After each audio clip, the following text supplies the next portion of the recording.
Dobry again to Brodowski.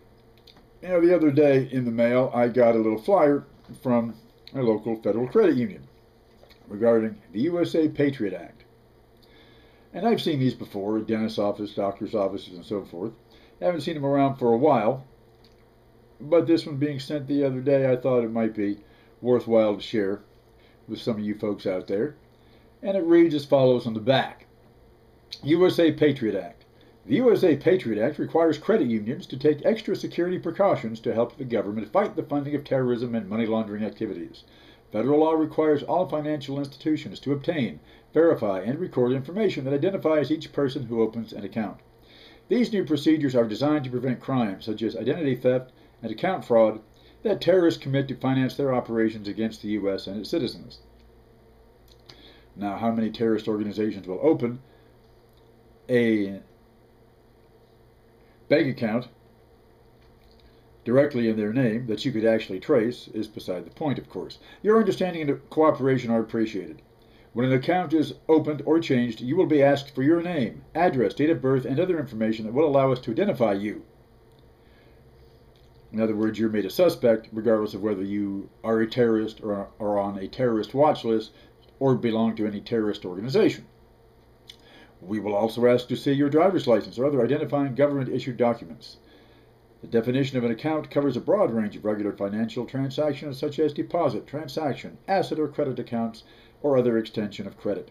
The required verification may be inconvenient for some, but a strong deterrent for terrorists, again only if they're stupid enough to open an account in their name or the name of Al-Qaeda, and other criminals. Probably, of course, not the mafia using it for drug laundering circulation, but again, that's irrelevant. You can rest assured that we will only request the information required by the law, which we will interpret any way we wish, and that we will use the information only for purposes of complying with the law.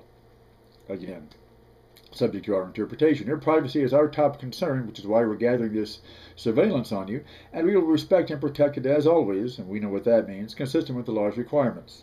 Again, no comment. Thanks for your understanding and help in the critical effort.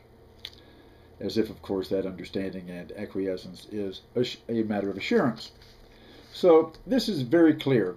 Everyday evidence of the true purpose and intent of the so-called USA Patriot Act, a power grab by the security intelligence apparat.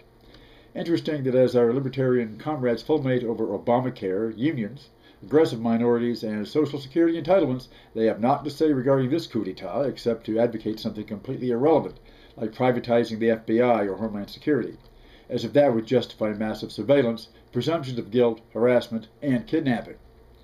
In May of this year, the 112th Congress, composed of many self-styled libertarian anti-statists, reauthorized a 4-year extension of 3 of the Act's more controversial provisions, rejecting all proposals to add safeguards. So much for the rights and liberties of the sovereign individual under Republican rule.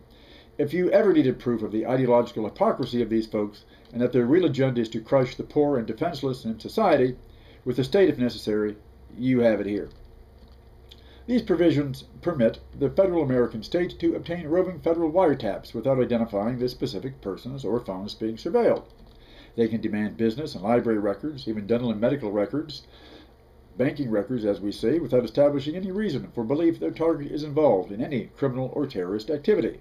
Nor does the target even have to be affiliated with any known terrorist group or organization. He can be an unknown, to use Donald Rumpot's phrase, just because we don't like his looks or what he says. There are also no sunset clauses for criminalizing advocating human rights or peace if it's done in conjunction with a subversive terrorist organization. And this outdoes the old Walter McCarran Act of Cold War days, which could have you fired from your job or blacklisted from your profession for belonging to a communist front organization, but could not hold you criminally liable for marching in a May Day anti-fascist parade under a portrait of Joseph Stalin. If you think that would have been a good idea, then I say you secretly long to have people march under your faked-up portrait. Also, the Patriot Act still has authority to freeze the assets of U.S.-ian citizens and or charities simply by claiming they're under investigation, for what is, of course, irrelevant.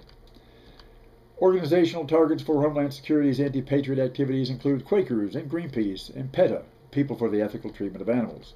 So you can be a mafia hitman, a major polluter of the natural environment or children's minds, destroy people's livelihoods and foreclose on their homes, even use eminent domain laws to destroy their communities. But if you're a pacifist, an environmentalist, or believe in compassion toward non-human life, you are an existential danger to the American community. But this just seems further proof that those managing the American community are the existential endangerment. In the name of the so-called war on terror, as with the so-called war on drugs before it, the FBI has been given virtual carte blanche to target U.S. citizens pretty much at its own discretion. You'll say this was always the case, but that's not exactly true. What was needed was an enabling act as in Germany of 78 years ago when they found it. The Nazi seizure of power was no dramatic coup d'etat, but a gradual castration of constitutional rights and liberties by the security apparatus in the name of fatherland defense. The same thing is at work here, initiated by the closest thing to Nazi Gauleiters ever to sit in power in Washington. Hark, a knock upon my phone. Hello? Richard B. Cheney.